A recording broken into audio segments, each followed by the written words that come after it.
Nets 24 நேயர்களுக்கு அன்பு வணக்கம். தமிழகம் 39 தொகுதிகள், புதுவை ஒரு தொகுதி உட்பட 40 தொகுதிகளுக்கான பாராளுமன்ற தேர்தல் ஏப்ரல் 19ஆம் தேதி ஒரே கட்டமாகவும் முதல் கட்டமாகவும் நடைபெறப் போகுது.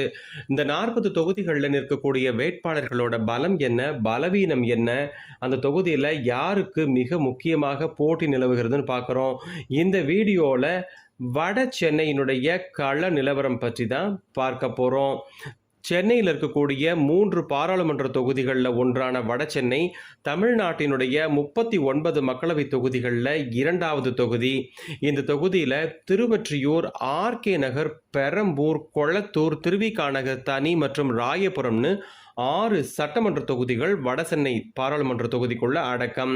இந்த வடசென்னை தொகுதியில் 11 முறை திமுகவும் 2 முறை கம்யூனிஸ்ட் கட்சியும் தலா ஒரு முறை காங்கிரஸ் மற்றும் அதிமுக மற்றும் சுயேட்சை வேட்பாளர்கள் வெற்றி பெற்றிருக்கிறாங்க.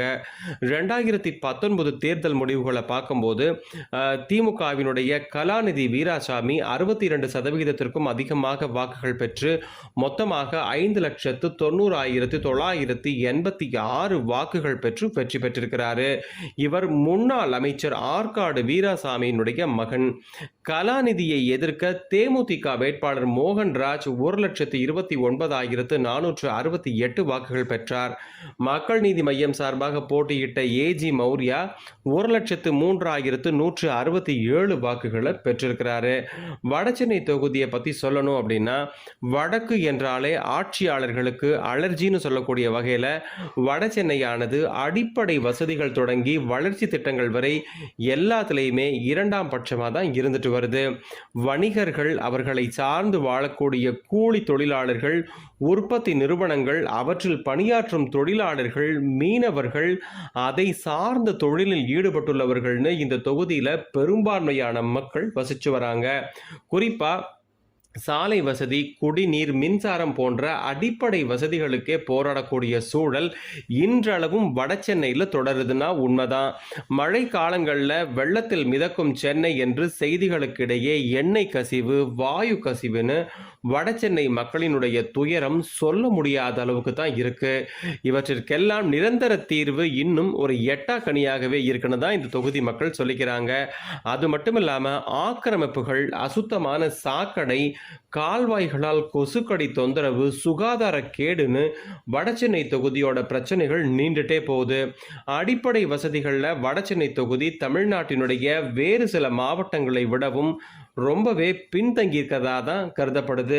வடசென்னை தொகுதியினுடைய மொத்த வாக்காளர்கள் கடந்த ஜனவரி 2024 பட்டியலின்படி ஒட்டுமொத்த வாக்காளர்கள் 14,84,000. இதில் ஆண்கள் 7,24,000 பேர், பெண்கள் 7,59,000 பேர். ஆண்களை விட பெண் வாக்காளர்கள் அதிகமாகவே இருக்கிறாங்க. 2024 நாடாளுமன்ற தேர்தல் வடசென்னை தொகுதியில் களமிறங்கக்கூடிய வேட்பாளர்கள்னா திமுக சார்பாக கலாநிதி வீராசாமி, அதிமுக சார்பாக ராயபுரம் மனோ, பாஜக சார்பாக பால் கனகராஜ், நாம் தமிழர் கட்சி சார்பாக அமுதினி. திமுக, அதிமுக, பாஜக நேரடியாக மோதுகின்ற முக்கியமான ஒரு தேர்தல்னு சொல்லலாம். வடசென்னை தொகுதியோட கள நிலவரம் என்ன அப்படின்னா, வடசென்னை தொகுதியில் இருக்கக்கூடிய 6 சட்டமன்ற தொகுதிகளையும் கைவசம் வைத்துள்ளது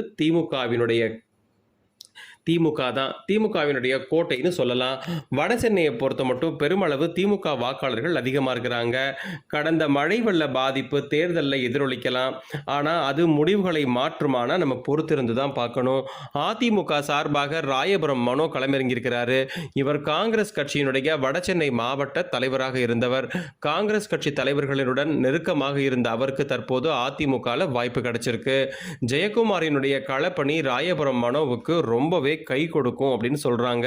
பாஜக சார்பாக வழக்கறிஞர் பிரிவு மாநில தலைவர் பால் கனகராஜ் களமிறங்கியிருக்கிறாரு. இவர் சென்னை வழக்கறிஞர்கள் சங்க தலைவராக இருந்தவர். 2020ஆம் ஆண்டு பாஜக இணைந்து தற்போது அந்த கட்சியினுடைய துணைத் தலைவராகவும் செயல்படுறாரு. 2014ஆம் ஆண்டே இந்த தொகுதியில் சுயேட்சையா களமிறங்கினாரு. அவருடைய தனிப்பட்ட செல்வாக்கும் மோடி அண்ணாமலையாலையும் அவருக்கு சாதகமான அம்சங்களா பார்க்கப்படுது. நாம் தமிழர் கட்சி சார்பாக பல் மருத்துவர் அமுதினி களமிறங்கியிருக்கிறாங்க. மாற்றத்தை விரும்புபவர்கள் தனக்கு வாக்களிப்பார்கள்னு பேட்டி ஒண்ணுல தெரிவிச்சிருக்கிறாங்க. வட சென்னையில யார் வெற்றி பெற போறாருங்கிறத நம்ம பொறுத்திருந்து தான் பார்க்கணும். ஜூன் 4ஆம் தேதி முடிவு வந்துடும். குறிப்பா பாஜகவா திமுகவா இந்த 2 கட்சிகள் தான் முதலிடத்திற்கான போட்டியில இருக்கிறாங்கன்னு தற்போதைய நிலவரம் சொல்லுது.